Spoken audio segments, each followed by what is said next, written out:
Tonight, the Julia honeymoon. Labor gets a boost in the polls as voters warm to our new Prime Minister.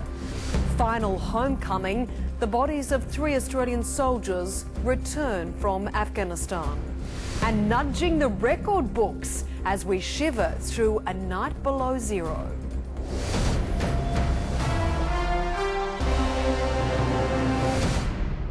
Hello, I'm Natarsha Belling and welcome to TEN News. New Prime Minister Julia Gillard has revived Labor's hopes of winning the election, with 2 opinion polls showing she has incredible public support. But the opposition has warned Ms Gillard's honeymoon period will soon be over.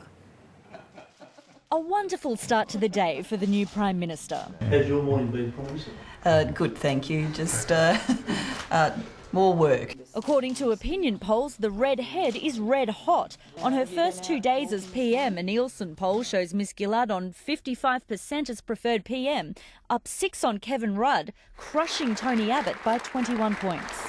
The coalition sitting 8 points behind Labor on a 2-party preferred basis. An extraordinary amount of discussion about personalities, but this isn't a reality television show. This is about the future of the country, and it's the policies that will determine the future of the country. The government has tried to fix the headlines, but they can't fix the problems. But a Galaxy poll tells a similar story. Ms Gillard has lifted Labor's 2-party preferred vote to 52, and she swamps Mr Abbott as better PM, 58 to 32. The government is not focused on the polls. We've now got a lot of work ahead of us. They should be, considering it was bad polling that saw Kevin Rudd out the door. Ms Gillard may have a honeymoon, but the Australian people will not have a honeymoon.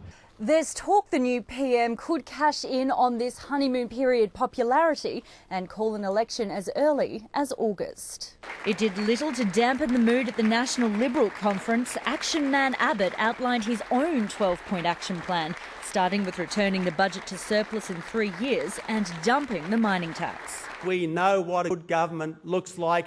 We have been in one. The only problem, the plan was devised. Mr Rudd was still the political opponent. I don't think he should be the foreign minister either. I think he's damaged relations with key countries. Amanda Hart, TEN News.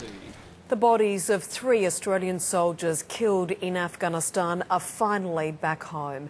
A ramp ceremony was held at Richmond Air Base west of Sydney this afternoon to honour Privates Tim Applin, Ben Chuck and Scott Palmer. The men were killed in a helicopter crash in Afghanistan's northern Kandahar province on Monday. Another 7 Australian troops were injured in the accident, 2 seriously. Investigators are yet to determine the exact cause of the crash. Perth has shivered through the second coldest night ever recorded, with temperatures falling below zero. The metro area recorded a low of -0.6 degrees just before 7:30 this morning, while Jandakot dropped to a very chilly -2.5. The temperature only 0.1 of a degree less than the -0.7 minimum recorded in June 2006. Right, a large high-pressure system's been sitting over the state, and that's got very clear skies and hence very light winds as well. That allows the temperature to drop. Also, it's quite a dry air mass, so that allows the temperature to drop further. The Bureau is forecasting a slightly warmer night ahead with an expected minimum of 3 degrees.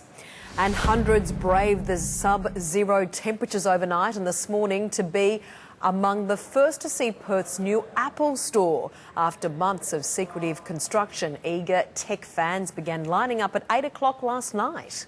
Cold, yeah, but it's definitely worth it. Like, all this hype and it's worth it. Yeah, it's a historic moment. Just want to go in and see the store, be one of the first, and maybe buy a few accessories or something. And when the doors finally opened, hundreds poured in to see the latest products on offer. And it was a freezing night for some future homeowners in Perth's north, some who've been camping out for a week. In the end, they secured what they'd been waiting for, a new block of land.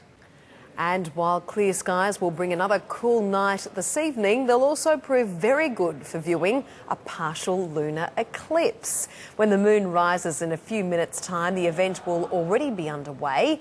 But the best view will be just before 20 to 8 when half the moon will be in the shadow of the Earth and will possibly have a coppery red colour. Coming up next in 10 News, an Australian feared dead in a nightclub fire in Indonesia.